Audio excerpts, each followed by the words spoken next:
mas maganda talagang kung first year pa lang maganda na yung foundation mo. One word lang sir, kulang. Huwag mo nang pilitin kapag wala kang naiintindihan. Hi, ako si Jesser at ito ang Kape at Quiz. Together with me are my pretty former students, now colleagues na, no? Kasi they recently passed a CPA board exam. Ayan. So, ladies, can you please introduce yourself? Sige po. Hi, I'm Aina Rivera. I graduated last 2024 and passed the December 2024 CEPALE board exam. And I am currently working as an audit associate at SGB. Hi, I'm Jam. I also graduated last May 2024, and then passed the CPA boards May 2025. I'm currently a tax associate at SGB. Okay, I'm Jersey po. Hi, sir. We miss you, sir.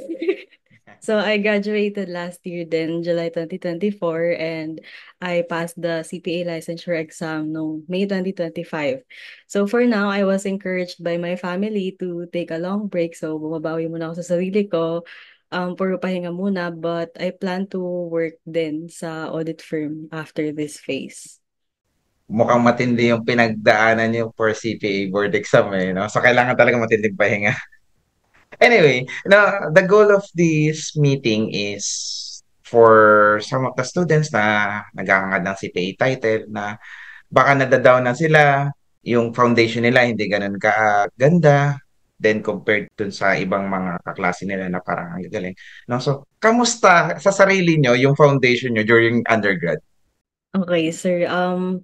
So sa foundation po, I would say challenging siya for me kasi aside sa fact na BSA na nga yung program, affected pa yung batch namin ng pandemic. So everything was done online. Unlike pag face-to-face, mas mabilis yung interaction with the profs, parang makakapagtanong kami agad kung nalilito kami. And of course, aminin ko naman na mas tutok ako talaga during our face-to-face classes, which happened nung mga third year na kami. So to answer the question po, sobrang hina po ng foundation ko during undergrad. Sir, for me, one word lang sir, kulang. As in, yun lang yung ano ko talaga sir. Pero same with Jersey kasi na since pandemic, online yung classes. Tapos ako, alam ko talaga sa sarili ko na mas effective ako sa face-to-face na setup. Kasi parang nandun din yung concentration ng nasa classroom setup ka na hindi yung nasa likod mo lang yung kama mo na parang anytime pwede ka nang magpahinga. So, sa akin, sir, parang nandun kasi yung parang wala ka sa comfort zone mo. Mas nakakapag-focus ka sa kung ano yung nasa harapan mo. Kaso, unfortunately, yun nga, wala kami nung konti lang, parang almost fourth year na kami nung nangyari yun. So, nakulangan talaga, sir. Like, lahat ng realization nasa dulo talaga na hindi pala siya enough. Doon nakaka-relate ako no, pagka online ka. Tapos nakaupo ka sa kama mo para manonood ka. Yes, Hanginan ka sir. ng konti, antukin ka na eh. Oo, parang kinuhugot ka na ng kama mo. Pabalik. And the same naman po with Jam and Jersey na kulang talaga siya. Kasi lalo na ngayon na parang, nakuha ko na yung title. Looking back, mas maganda talagang kung first year pa lang maganda na yung foundation mo. Kasi kumbaga, yun yung starting point mo eh. Yun yung magiging, the biggest stepping stone that you could have talaga is yung first 2 years mo sa BSA. Kasi parang, without those first 2 years na maganda ang foundation mo, madami ka talagang hahabulin, especially during review. And we all know na ang review is 6 months lang or sa mga nag-extend 1 year. So how can you have 4 years of subjects and topics in 6 months or 1 year, diba? So, ayun. Pero during those times ba na medyo aminado na kayo na mahina yung foundation niyo? Yes, Yes. sir. Okay, oo. Pero anong ginawa niyo para to remedy yung foundation niyo? Kasi knowing that ang plan niyo naman talaga eventually is to take the CPA board exam. So, meron ba kayong mga ginawa to remedy yung weaknesses niyo since na-assess niyo nga yung sarili niyo na mahina kayo dun sa foundation niyo? Ako, sir, like during undergrad, sir, 'di ba parang like sa integ, sa review na part ng curriculum, parang dun lang kasi parang nagsi-sink in at humahabol sa akin na parang, hindi enough lahat nung nakuha ko first to third year, ganyan. So, sir, doon, parang dun ko lang din parang na-build yung study habit and yung parang kailangan pala nagpa-practice ako palagi ng problems, gano'n. So, dun lang ako parang nag-start magbatak ng mga like mga review books, ganyan, na supposedly mas maganda pala yun kung sinimulan ko siya first year pa lang siguro, nagpa-practice na ako ng mga gano'n para hindi isang bagsakan ko tinatry aralin lahat.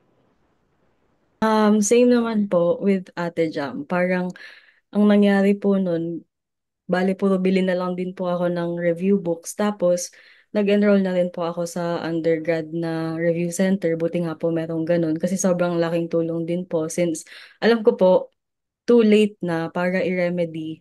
So, ang magagawa ko na lang, kahit paano, ihabol na lang. Kasi parang third year na po ata medyo actually kahit nung third year po hindi pa rin po sobrang ayos pero yung first 2 years po talaga namin sobrang lala.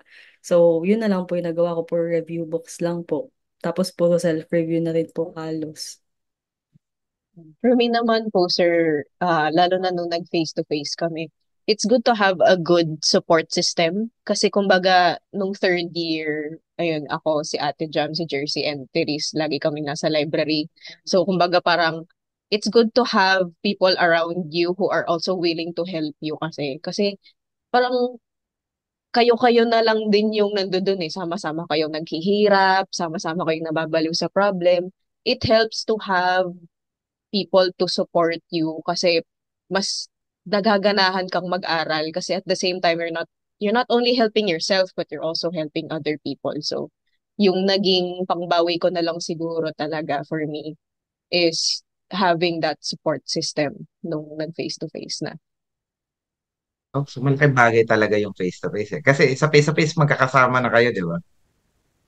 So, doon na ba nag-start yung ano, yung pinaka-sharing, yung tinatawanan niyo na yung sarili niyo? So, nagbibiruan na kayo, eto, hirap ako, hindi ko mag-get yung problem na to. So, Opo, doon na. sir. Opo. Sir, nauubos dati yung whiteboard sa library kasi doon na lang kami nagtuturoan sa isa't isa. Opo.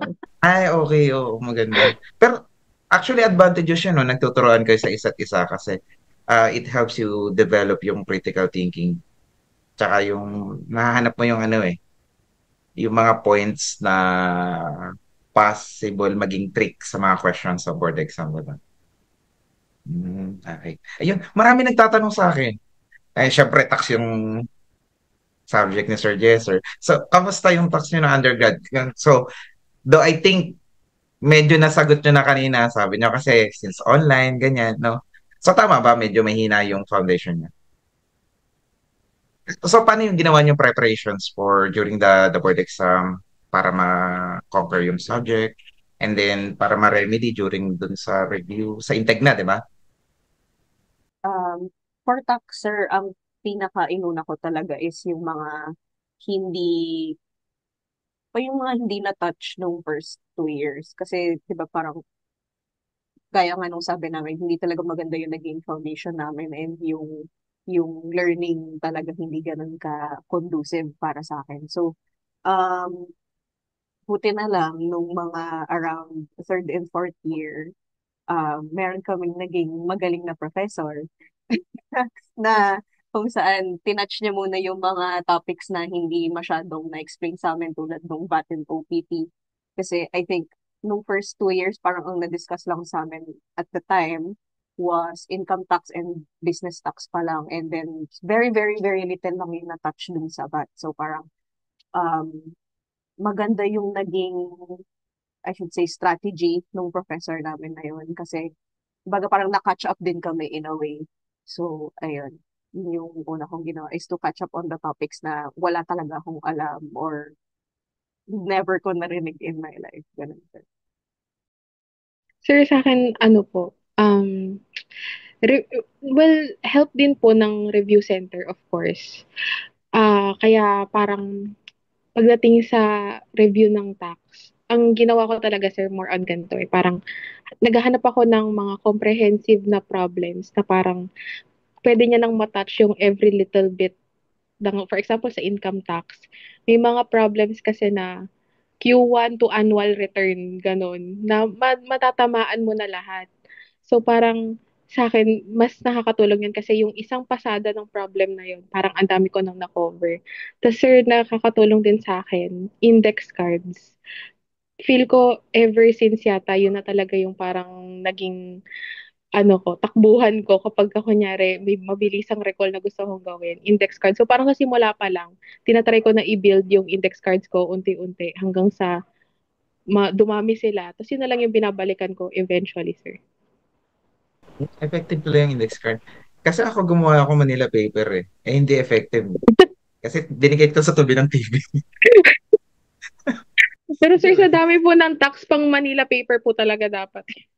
Actually, so daming sasaluhin na rates at saka Opo, ibang exemptions, di ba? Ang dami. opo. Okay, ako naman po, sir. Poor din po yung foundation ko, talaga, sobra.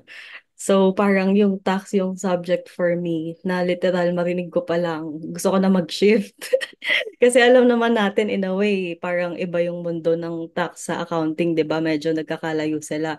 So, I was very lost din kasi di naman okay yung naging experience ko in that subject. Kaya sobrang thankful din ako, sir, na ikaw yung naging prof namin nung Integ review. So during the review naman po, mostly answering problems na lang yung ginawa ko kasi nadaanan naman natin halos more than 50% pa nga ng syllabus sa Sepale. So I just answered our past quizzes, sir, yung mga 100 item na handouts na binibigay mo sa amin dati. And of course, yung handouts din ng review center and some exercises sa book po. And parang yung kay Ate Jam din po, para mabilis kong ma-recall, puro index card din po yung ginawa ko nun. So, bale, ano bang pinagkaiba ni learning nyo kay tax with other Sipali subjects? Halos parehas, pare-parehas lang ba yung approach nyo? Sir, sa akin, feel ko mas may structure yung review ko sa tax. Kasi sa tax parang alam ko daanan yung concept, daanan yung reasoning behind nung tax na yon, rates, solve ng problem, answer ng concepts na type na questions, ganun. So parang mas may structure siya. Sa ibang subject kasi, sir, parang kada topic, hindi ko alam paano ako magsisimula. Na parang, Oo, magpa-practice ba same. muna ako, ganyan. Hindi ko alam yung approach, sir. Pero sa tax, kahit papaano, mas may structure yung review process ko, sir. Same din sa akin, sir, with Ate Jam. Sobrang parang mas alam ko yung pasikot-sikot, mas alam ko yung gagawin, mas alam ko kung paano gumawa ng concept map compared sa ibang subjects. Kasi parang sa ibang subjects, sir, kada topic parang feeling ko back to zero ako. Kasi iba-iba yung concepts. Tapos, like, compared sa tax, para siyang magkaka-connect-connect, gaya nung VAT and OPT, madadaanan mo lahat. Yung sa income tax, yung mga EWT, CWT, ganun.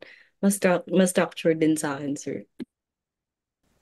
So, bali, ang approach nun is concept tapos practice, gano'n, no?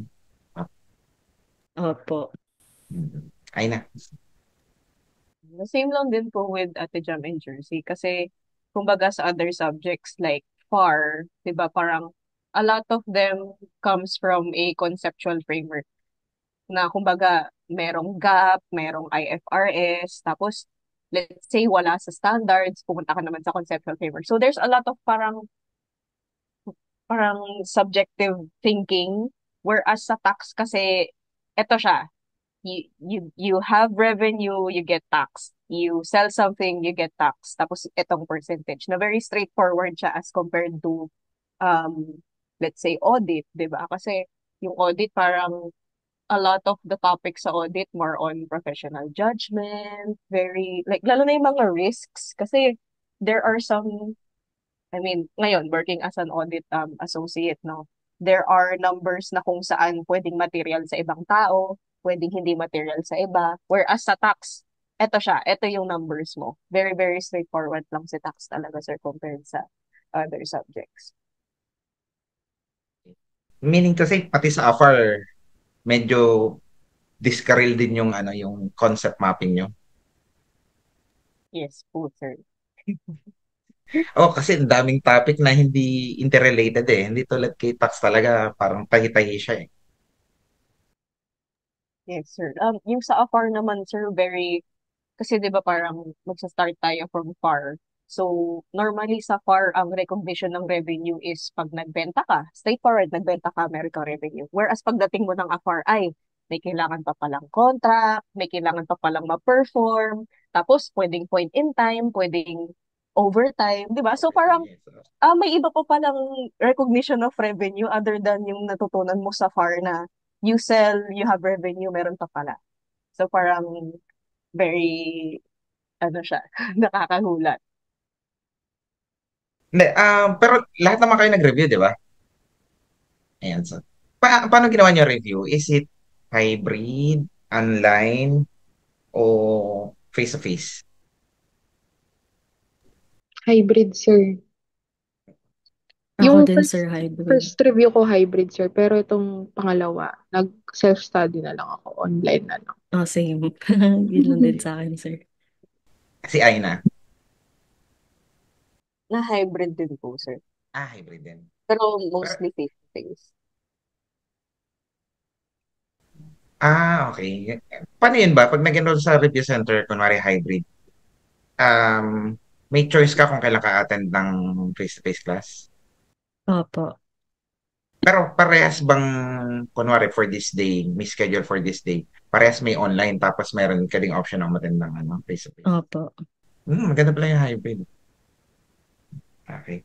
Pero meron ba sa inyo na working habang nagre-review or parehas kayong pare-parehas kayong full-time habang nagre-review? Ako Full-time, po, I mean sir, full-time full-time review. reviewee po. Hmm. Same, sir, full-time po. Full time. Full-time. Okay. Dapat tayo sa mismong board exam. Kamusta board exam? Ano yung pinaka-experience niyo during the board exam? Mahirap? Tapos ano ba yung may mga pinagdaanan ba kayong mga tawag dito? Mga tradisyon, yung mga pamahiin? Yes, sir, definitely. Ako personally, yung ginawa kong pamahiin is yung nagpatasa, nagsuot ng red underwear, tapos sisipain yung Okay. upuan after the third day. As in, din talaga. Meron pa nga, sir, di ba pag nalaglag yung lapis, wag mo nang gamitin. Pagpupulitin. May ganon. Yun din, Yung sir. maglilingon. Meron di ba yung maglilingon sa Opo, sir. Ayaw po. Parang nagawa ko lahat yun. Except dun sa nag-red underwear naman ako. So baka na-offset. Na-ops. Sa akin yung lapis, nahulugan kasi ako ng lapis. Di ko naman siya pinulot. Pero nung day 2, may naglagay sa table ko ulit. So parang, oh my God. Ginawa mo doon sa Pero lapis. di ko lang po ginalaw, sir. Inayaan ko lang siya dun sa table. Tapos minamarkahan ko na hindi ikaw yung gagamitin kong pangsulat. Ganon. Okay. Dumating ba sa point na kunwari may item na sobrang hirap. No choice ka para manghula. Kailangan Yes, manghula. sir. Yung mga ganun. Yes, sir. Yes, sir. Majority, Ano sir. ginawa? Price for, si for Christ, ganun. C for CPA, sir. Ano, sir? Minsan gut feel. Ganon na Ang lang gut din, feel, sir. okay. Opo. Dumating ba sa point na, kumbaga parang you were guided na nagsasagot ng board exam. Kasi ako, honestly, I think kinuwento ka naman sa classes na original pagpasok ko ng testing room, hindi ko alam na merong seating arrangement. Then, pagpasok ko ng room, yung unang upuan na naging appealing sa akin, doon ako umupo. Then, yung mga sumunod sa akin na, sumunod sa akin na mga papasok na para mag-take. Nakita ko, nagbibilang sila. Siguro mga dalawa or tatlo yung nakita kong nagbibilang ng Tapos saka sila umupo doon. Sabi ko, meron bang seating arrangement? Lumapit ako doon sa proctor. Sabi ko, may seating arrangement. Meron po. Tapos kinuha yung pangalan ko. Tapos tinuro niya. Diyan ka naman nakaupo eh. Tama. So that's the time sabi ko, I felt guided ako na during the board exam, siguro malakas na yung laban ko for this exam. Yeah, may mga ganun ba scenario na parang medyo the higher ups is giving you tawag dito a sign na this is your time. Sir, sa Or bukod akin dun sa hindi simple choice. ganyan.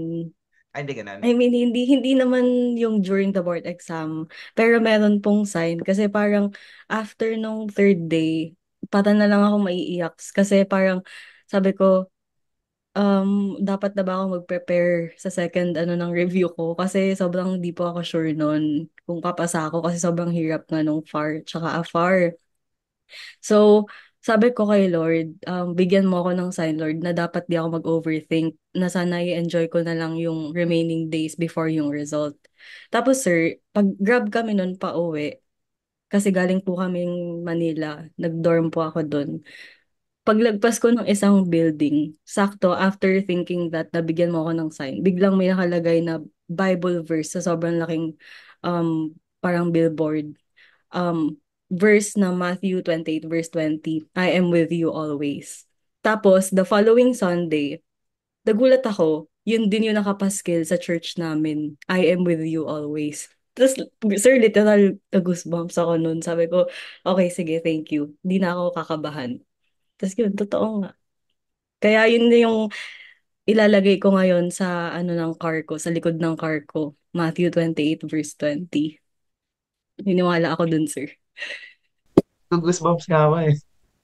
Ako din, sir. Nung nakita ko yun talaga, kasi literal na paglagpas ko ng isang building, after nung iniisip ko na yun, nakita ko yun. Tapos pagdating ng church nung Sunday, nung nagsimba ako, ganun din yung lumabas. So sabi ko, hindi siya coincidence lang. Kasi sa dami ng Bible verse, yun talaga yung lumabas. Sige, Jack, meron kayong mga ganong scenario. Sir, sa akin kasi, ano eh, puro, hindi, sir, wala ako nung mga sign-sign. Hindi ko alam kung di ko lang napapansin or ano. Pero kasi, sir, ano, ang parang pinaka-sign ko na lang siguro is that parang every after ng bawat araw ng board exams. Kasi parang sa akin ang prayer ko lang, sana, ano, hindi na ako mag-dwell dun sa mga hindi ko tinama sa exam nung araw na yun. So parang sa isip ko lang, sana mas mag-focus lang ako sa next na subject ganyan, na wala na akong iisipin. So parang yun na yung parang pinaka-sign ko, sir, kasi parang hindi naman na ako minumulto ng mga questions na feel ko mali ako, ganon. Pero sir, nung ano, waiting ng results sa boards, ano, grabe, malala talaga yung breakdown ko nun kasi parang pinipray ko lang talaga na, Lord, bigay mo na sa akin to. Parang ganun. Tapos pinigay niya naman. So, thank you, Lord. Kasi ay na merong mga ganon. Or Meron, more sir. on confidence lang. Meron. Ano siya, sir, I don't know if naniniwala ka, sir, sa tarot card reading. Hindi. Pero kasi parang Sige, sige nga. after ng second day, sabi ko, okay, hindi ako mag-aaral, magfo-phone lang ako just to get my mind off it. Tapos biglang dumaan sa FYP ko si Bestie, na, hey Bestie, gano'n siya. Tapos basta yung gist ng message niya is sa'yo na to. Tapos ang sabi niya sa akin, um, siguro yung mga numbers, may 4, may 5, may 6, tas may 9. So parang biglang tumatak sa isip ko yung number 9. Okay.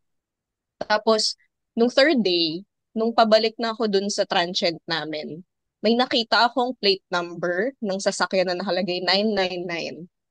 Tapos another coincidence pa, sir, yung registration number ko may tatlo ding 9. So parang, wait lang, is this a sign that I'm gonna have it? Well, nung una hindi ko siya iniisip. But looking back at it now, na parang sabi ko, was that a sign na makukuha ko na siya? Tapos parang leading din, sir, dun sa days na nung results kasi. Like parang after boards kasi, I impulsively went to Baguio kasama yung mga pinsan ko, sir. Tapos the entire time na nasa Baguio ako, hindi ako kinakabahan. Like, mas kinakabahan ako at the fact na hindi ako kinakabahan. Parang, Okay, I get. wala. Like, as in, wala akong nafe-feel nun sa Baguio na parang babagsak ka. Like, wala. Wala talaga. Tapos, ayun, yun na din siguro yung parang sign ni Lord na parang wala ka dapat isipin. Nasa'yo na to, na parang ganun. Nice. Nakaka-inspire yung mga ganun, no? Pag nakita mo yung mga sign na, oh, eto na. Though, sa akin, no, personally, pagka may mga nakikita kang sign na ganun, do not celebrate yet until makita mo na yung result eh. Diba? Kasi ako ang ginawa ko, looking back na lang eh. Uy, may ganun pala akong scenario. Saka nakaka-goosebump siya. Okay. Now, yun, I think we are done to the last part na ng ating session. Ano kaya ang pwede niyong masuggest or ano yung mabibigay niyong tips with our hopefuls, mga students, mga nagre-review? Ayan, so sinong gusto mauna? Sir, ako na lang, sir. Aina. Um, ah, Tip para sa mga gustong mag-take is don't be afraid na bumagsak. Kasi ako personally, nung first pre-board ko, alam to ni Jersey eh. Kasi magkakasama kami noon. Alam yun ni Ate Jam and ni Jersey na after nung first pre-board, lahat ng subjects ko nun bagsak. I think parang dalawa lang ata yung lumampas ng 50%. Tapos parang nagyaya nun si Ate Jam mag-St. Jude and I cried dun sa church. Parang sabi ko, Lord, nag-aaral naman ako from 8 a.m. hanggang 11 p.m. Bakit ganito yung naging result ng pre-board ko? So, kumbaga parang it's from that dip sa review ko, parang doon ako parang ginanahan na, okay, alam ko kung saan ako mahina, so doon ako mag-focus. So, it's okay to fail kasi doon mo malalaman kung saan mo kumbaga parang ano na siya eh, in movies na parang may falling action. Kasi after that, may rising action na.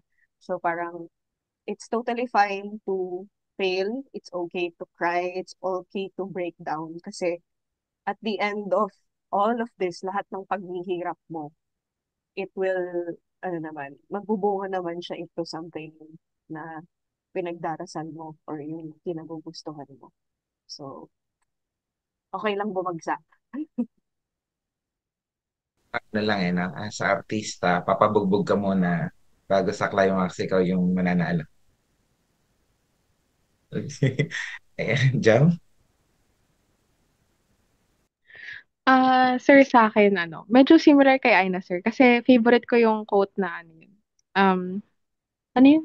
Fail 7 times, get up 8, parang ganun. So, pero sa akin, sir, dadagdagan ko lang siya ng konti. Yung fail 7 times mo, syempre, daming. Like, brutal kasi ang CPA board exam journey, sir. Like, feel ko, alam naman ng bawat isa yun. So, every luha, every pain, every heartbreak sa bawat quizzers na tinitake mo, I say namnamin mo. Kasi, ano yun eh, parang i-mark mo sa sarili mo na hindi ko na dapat maranasan ulit yung ganitong heartbreak na syempre kapag sa CPA boards ka bumagsak, syempre mas masakit yun. So, parang itatak mo na siya sa isip ko na hindi na ako mauulit sa ganito. And after doon, after mo namnamin, bounce back, laban ulit. Kasi at the end of the road, alam mo yun, when you look back, masasabi mo na parang, oy, ako yun, no? Ako yung hindi sumuko. Ako yun. So, isn't that a better story to tell than saying na, bumagsak ako, tapos sumuko na ako. 'Di ba? So, parang ganun lang yung sa akin, sir. Okay, ako, honestly, the only tip na share ko based on experience is to never force yourself. Kasi for me, sobrang importante ng rest. Like, wag mo nang pilitin kapag wala kang naiintindihan. Wag mong pilitin kung inaantok ka na o pagod na kasi it's your body telling you to rest. 'Di ba? Tsaka sabi nga nila, rest is part of productivity. Kung hindi mo pa gets yung topic o yung problem, magpahinga ka muna kasi dun mo ma-realize na pag binalikan mo yung problem, pagod ka lang. Hindi naman siya ganun kahirap. Yun lang. Yeah. I think that's one of the reasons kaya nauso yung Pomodoro technique, di ba? So, after rigorous hours or minutes ng aral, saka ka naman magpapahinga, tapos nakababalik ulit. Diba? Opo, sir. Tsaka napansin ko po kasi sa course namin, sa course natin na accountancy, parang we treat rest na parang nagsa-slack off lang, ganun. Parang sayang oras imbis na nakakapag-aral pa ako ng ibang topic. Pero hindi natin na-realize na mas nakakaano pala siya, mas nasasayang yung time mo. Kasi imbis na nakapagpahinga ka, mas marami ka sanang topic na naano kasi fresh yung utak mo. Ewan Pero ko lang, sir, minsan pero nakaka-guilty, 'di ba? Parang, mm, ba't ako nagpapahinga? Ba't nag-aaral ako? mm, May ganun kasing thinking minsan. oo. Oo, tama.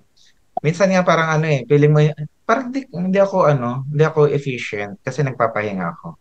Pero, ang totoo baliktad eh. Opo, Mas sir. efficient kapag nagpapahinga ka eh. Na-realize ko na lang din po yan nung parang malapit na yung mismong board exam. Kasi sabi ko, ayoko nang pilitin. Pwede naman ako mag-review ulit kung di ako pumasa. Pero dun ko na ano na, nung mas nag-rest ako, mas marami akong topic na naaaral per day. Kaya don't take it for granted. Okay?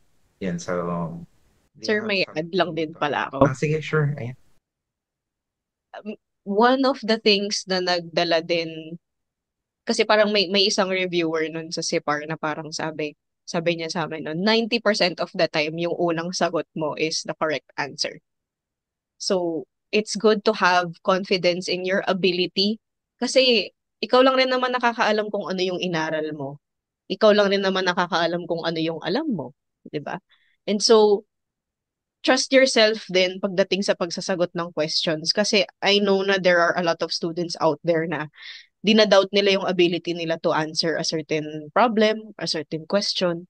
But, kasi nga, alam mo naman sa sarili mo na alam mo yun. So, don't overthink your answer, lalo na sa board exam kasi yung time lang naman natin is 3 hours. So, don't spend a lot of time thinking or doubling back dun sa sagot mo kasi nga 90% of the time, yung una mong sinagot is yung tamang sagot. Yeah, correct. Actually, marami ako na-encounter na students na they are equipped with the knowledge. Pero pag nagsasagot sila ng exams or quizzes, napapansin ko nag-overanalyze sila eh. So, nagkakaroon kasi ng doubt.